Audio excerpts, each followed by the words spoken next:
Bonjour, dans cette vidéo, parmi le grand nombre d'existants de biais cognitifs, nous avons décidé de vous en présenter trois. Tout d'abord, qu'est-ce qu'un biais cognitif? Un biais cognitif est une forme de pensée qui varie de la pensée logique ou rationnelle et qui est souvent utilisée de manière automatique dans certaines situations. Nous allons vous présenter trois biais cognitifs, l'effet du faux consensus, l'effet du chemin familier et l'effet Hawthorne. Premièrement, qu'est-ce que l'effet du faux consensus? Nous avons tous tendance à surestimer le degré d'accord des autres avec nos opinions. On estime tous, souvent à tort, que notre opinion, nos valeurs, nos croyances sont majoritairement suivies par les autres. Même lorsque nous sommes dans l'erreur, nous faisons tout de même partie d'un groupe qui pense pareil. Exemple, je pense que la femme n'est pas égale à l'homme et que sa place dans l'entreprise n'est pas ce qu'il y a de mieux pour elle.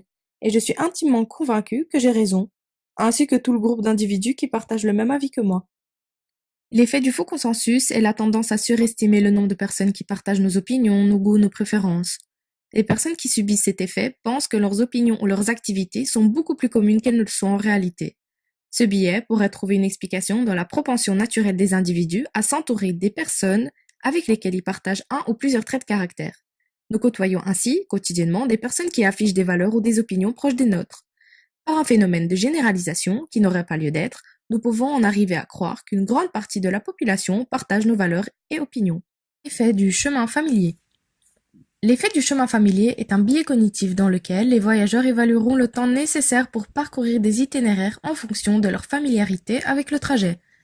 Les plus fréquentés sont considérés comme prenant moins de temps que les itinéraires inconnus.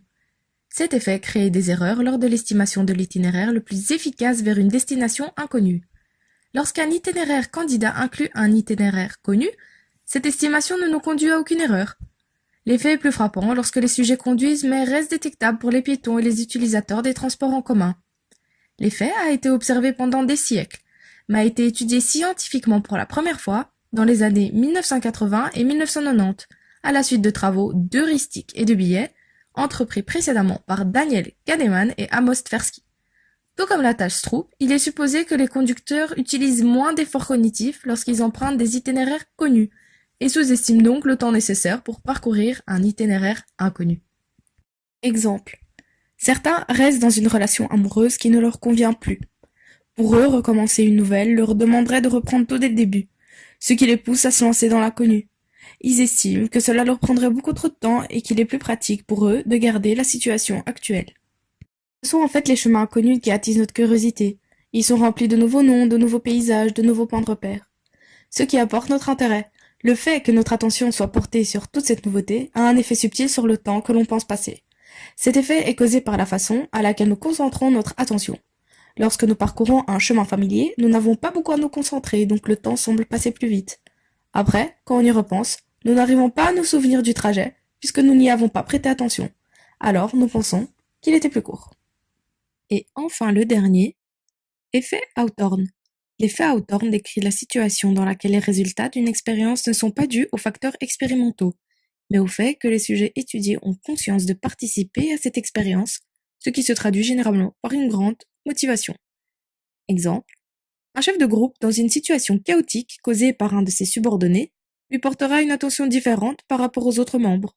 Cette attention que l'on porte à l'autre stimule et pousse l'individu à être plus productif dans son travail. L'effet Hawthorne a permis de découvrir que l'influence des facteurs socio-psychologiques est importante pour la motivation. Cet effet peut alors être défini comme des récompenses récoltées lorsqu'on porte plus attention à certaines personnes. Cela les incite à donner une meilleure prestation d'eux-mêmes. Conclusion, nous voilà à la fin de cette vidéo où nous avons abordé trois biais cognitifs. L'effet du fond consensus, où l'on pense avoir le même raisonnement que tout le monde, l'effet du chemin familier, où l'estimation du temps est influencée par l'inconnu, et l'effet Hawthorne, où la motivation amplifie le rendement personnel des individus.